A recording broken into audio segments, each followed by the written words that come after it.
Selamat berjumpa dalam acara NTB Belajar dari Rumah, Sehat, Cerdas, dan Membanggakan. Pada kesempatan ini, saya akan menyampaikan materi tentang Desain User Interface Multimedia Interaktif. Adapun tujuan pembelajaran hari ini adalah: yang pertama, siswa dapat memahami prinsip-prinsip desain user interface. Yang kedua, siswa dapat membuat desain user interface dengan baik. Kalian pasti pernah melihat dan memainkan game ini di handphone kalian. Atau kalian pernah mengambil uang melalui mesin-mesin ini. Handphone dan mesin ATM apakah bisa bicara? Tentu tidak. Handphone dan mesin ATM adalah benda mati. Tapi, bagaimana kalian bisa memainkan game Mobile Legends tersebut? Dan bagaimana kita bisa berkomunikasi dengan mesin ATM tersebut? Ya, kita berkomunikasi dengan handphone dan mesin ATM menggunakan tampilan dan suara yang keluar dari kedua benda tersebut. Tampilan dan suara itu disebut user interface atau dalam bahasa Indonesia dinamakan antarmuka pengguna. Apa itu user interface dan bagaimana pembuatannya? Kita akan membahas dalam materi berikut. Baik anak-anak, kita mulai dengan materi user interface. Apa itu user interface? User interface adalah serangkaian tampilan grafis yang dapat dimengerti oleh pengguna komputer dan diprogramkan sedemikian rupa sehingga dapat terbaca oleh sistem operasi komputer dan beroperasi sebagaimana mestinya. Fungsi user interface adalah sebagai penghubung yang memudahkan penggunanya agar dapat menjalankan suatu program, aplikasi, maupun mengunjungi website.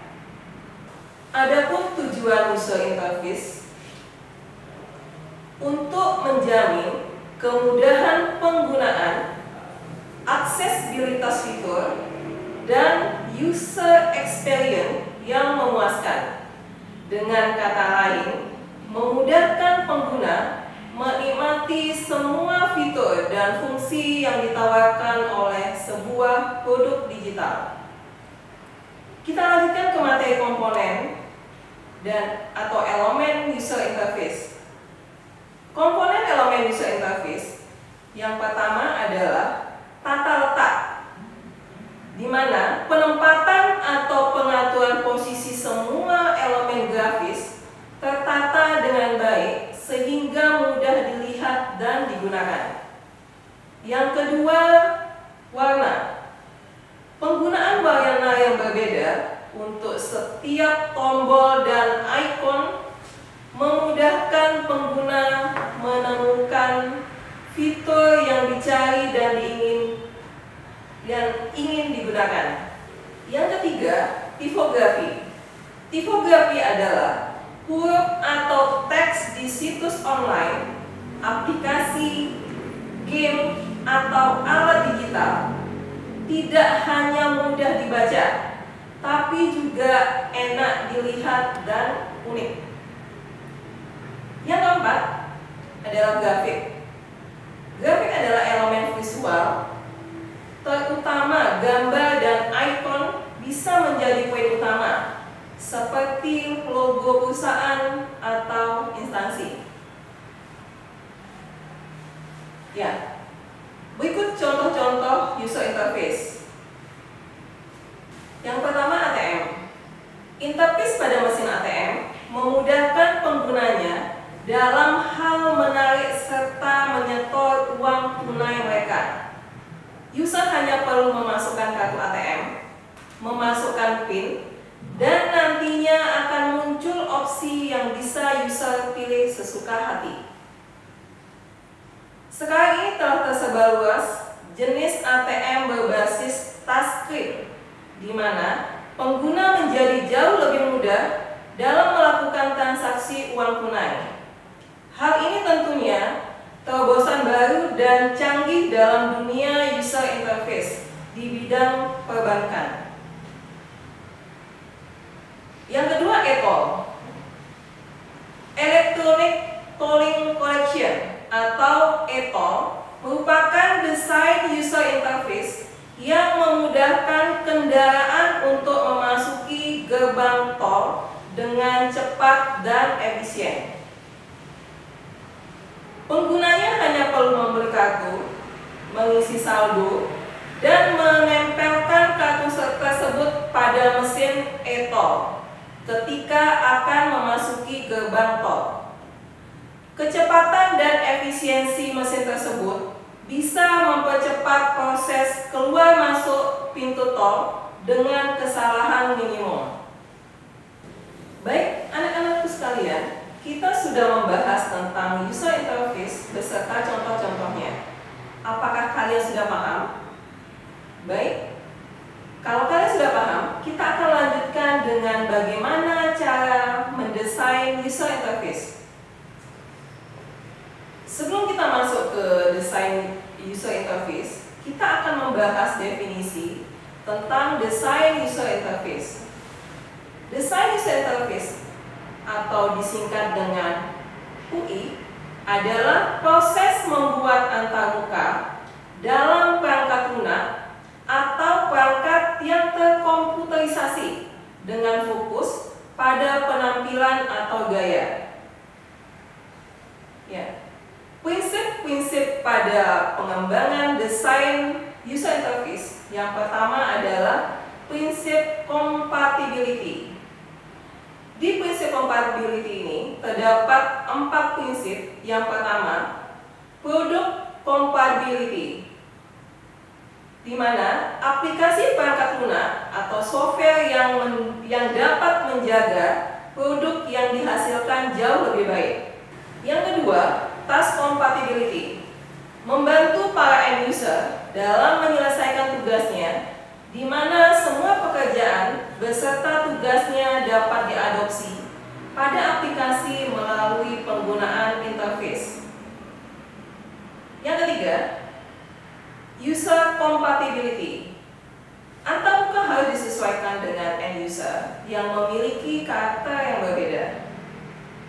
Sedangkan yang keempat adalah workflow compatibility, meminimalisir mengalami kesulitan end user dalam menyelesaikan pekerjaan karena kesulitan pengurutan pekerjaan pada sistem manual yang ternyata tidak ditemukan pada perangkat lunak yang dihadapi. Prinsip selanjutnya adalah konsistensi. Interface yang konsisten memungkinkan pengguna untuk mengembangkan pola penggunaan mereka dengan mempelajari seperti apa bentuk tombol, tab, icon, dan elemen antarmuka lainnya, dan akan mengenalinya serta menyadari apa yang mereka lakukan dalam konteks yang berbeda. Prinsip kontrol, seorang engineering harus merancang suatu kondisi yang mampu mengatasi dan menanggulangi masalah-masalah sederhana. Misalnya, mengatasi munculnya informasi bad common or file name, cannot recognition input, illegal command, dan lain-lain. Selanjutnya, prinsip direct manipulation. Aplikasi yang dihadapi seseorang end user bisa disesuaikan dengan kebutuhan, sifat, dan karakter dari end user yang bersangkutan. Misalnya, tampilan skin FLC media player yang bisa diubah menjadi black, metallic, dan sebagainya. Berikutnya, prinsip case of learning and case of us. Kemudahan dalam memahami icon, menu, alur, data, atau yang sejenisnya, meskipun cukup dengan memandanginya atau baru belajar berapa jam dalam mengoperasikan perangkat lunak tersebut. Prinsip familiarity memberikan tampilan yang mudah, dikenali, dan end user tidak kesulitan dalam pemakaiannya. Seperti contoh gambar berikut. Penamaan menu-menu pada gambar ini menggunakan nama-nama yang familiar dan mudah dipahami sehingga pengguna tidak kesulitan pada saat menggunakannya. Prinsip flexibility. Pada dasarnya, prinsip ini bertujuan untuk membuat berbagai solusi penyelesaian untuk satu masalah tertentu. Misalnya, menggunakan menu, hotkey, atau model dialog box pada MS Excel 2016. Prinsip invisibility teknologi. Aplikasi memiliki kemampuan menerima input berupa suara dan mampu memprosesnya sehingga komputer dapat melakukan perintah end user yang bersangkutan. Berikutnya, prinsip protection. Bertujuan menjaga kenyamanan end user pada saat menggunakan aplikasi, terutama yang berhubungan dengan data-data berupa file, di mana apabila end user melakukan salah memasukkan data atau salah eksekusi, misalnya saat melakukan proses menghapus data tanpa disengaja, sistem memiliki prosedur recovery tool seperti undo, recycle bin, dan sebagainya. Berikutnya, prinsip responsif. Proses load yang cepat otomatis akan mempengaruhi user experience. Semakin cepat website kita, maka semakin betah pula pengguna menggunakan website tersebut.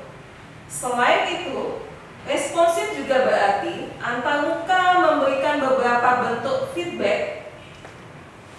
Interface harus berkomunikasi dengan pengguna untuk memberitahu mereka tentang apa yang terjadi. Prinsip simplicity. Kesederhanaan yang harus diperhatikan pada saat membangun sebuah interface. Dan prinsip what you see is what you get.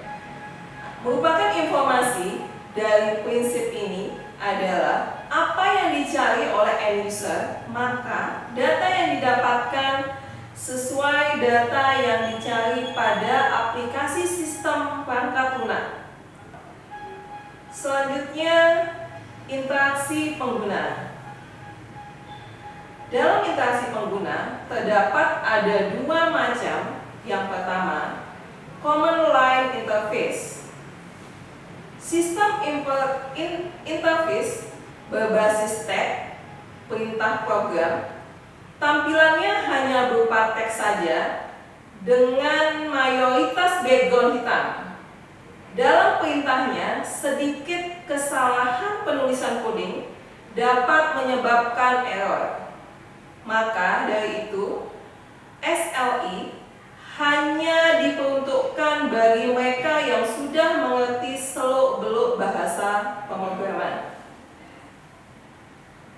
Yang kedua, graphic user interface. GUI merupakan interface yang sangat interaktif dan menarik. Bentuk komunikasi dan dialog pada GUI digambarkan dalam bentuk grafis, sehingga memudahkan pengguna dan tidak membosankan. Berikut adalah alat untuk membuat desain user interface. Satu, Sketch. Sketch adalah tool yang sangat populer dalam komunitas desain yang memungkinkan kita membuat antarmuka dan prototipe high-fi. High-fi di sini adalah desain dengan penampakan atau sudah hampir menyerupai implementasinya, sudah lengkap dengan fitur maupun warna. Salah satu fitur hebatnya adalah simbol, di mana kita dapat mendesain aset dan elemen UI untuk digunakan kembali. Yang kedua adalah InVision Studio. Tool ini akan membantu kita membuat antarmuka interaktif yang indah dengan banyak fitur. Kita dapat membuat animasi dan transisi khusus dari sejumlah gerakan dan interaksi. Selain itu, kita bisa membuat desain yang responsif dengan InVision Studio. Yang ketiga ada Adobe XD. Adobe XD ini adalah tool yang dibuat oleh perusahaan Adobe dan berada pada koleksi Adobe Creative Cloud. Adobe XD ini adalah aplikasi yang khusus dibuat untuk para desainer yang berfokus merancang antarmuka aplikasi atau web. Yang keempat ada Adobe Illustrator. Sama halnya seperti Adobe XD, Adobe Illustrator merupakan salah satu tool yang diciptakan perusahaan Adobe yang berfungsi untuk desain. Illustrator banyak digunakan oleh desainer-desainer profesional untuk membangun desain yang inovatif, kreatif, dan estetik. Yang kelima ada Origami Studio. Origami Studio merupakan tool desain yang dikembangkan oleh Facebook. Origami Studio memiliki fitur seperti menambahkan aturan dan logika ke interaksi kita. Karena fiturnya yang canggih, para desainer pemula terlebih dahulu harus mempelajari dasar-dasarnya. Dan yang keenam ada Figma. Figma memudahkan kita membuat desain tampilan dengan cepat. Figma ini adalah platform yang berbasis web, jadi bisa dijalankan dengan hanya menggunakan web browser. Kita lanjutkan ke perancangan user interface menggunakan alat yaitu Visio. Ya, dalam video ini kita akan melihat proses perancangan user interface, proses login ke dalam sebuah sistem. Untuk lebih jelasnya, mari kita sama-sama menyaksikan video berikut ini. Bagaimana siswa-siswa sekalian, kita sudah melihat video perancangan user interface yang tadi. Mudah bukan? Agar kalian lebih paham, kalian bisa berlatih lagi di rumah dengan tetap mempertimbangkan prinsip-prinsip yang sudah dijelaskan agar pengguna dapat memanfaatkan sistem dengan mudah dan nyaman. Dari materi yang telah disampaikan, dapat kita simpulkan bahwa desain user interface yang baik menentukan berhasilnya aplikasi web yang dibangun atau dibuat. Demikian pembelajaran pada hari ini. Kalian juga dapat menyaksikan tayangan materi ini pada laman berikut. Semoga anak-anak selalu sehat dan ingat untuk menerapkan protokol kesehatan seperti mencuci tangan dengan sabun, menggunakan masker, menjaga jarak, dan berdoa. Sampai jumpa.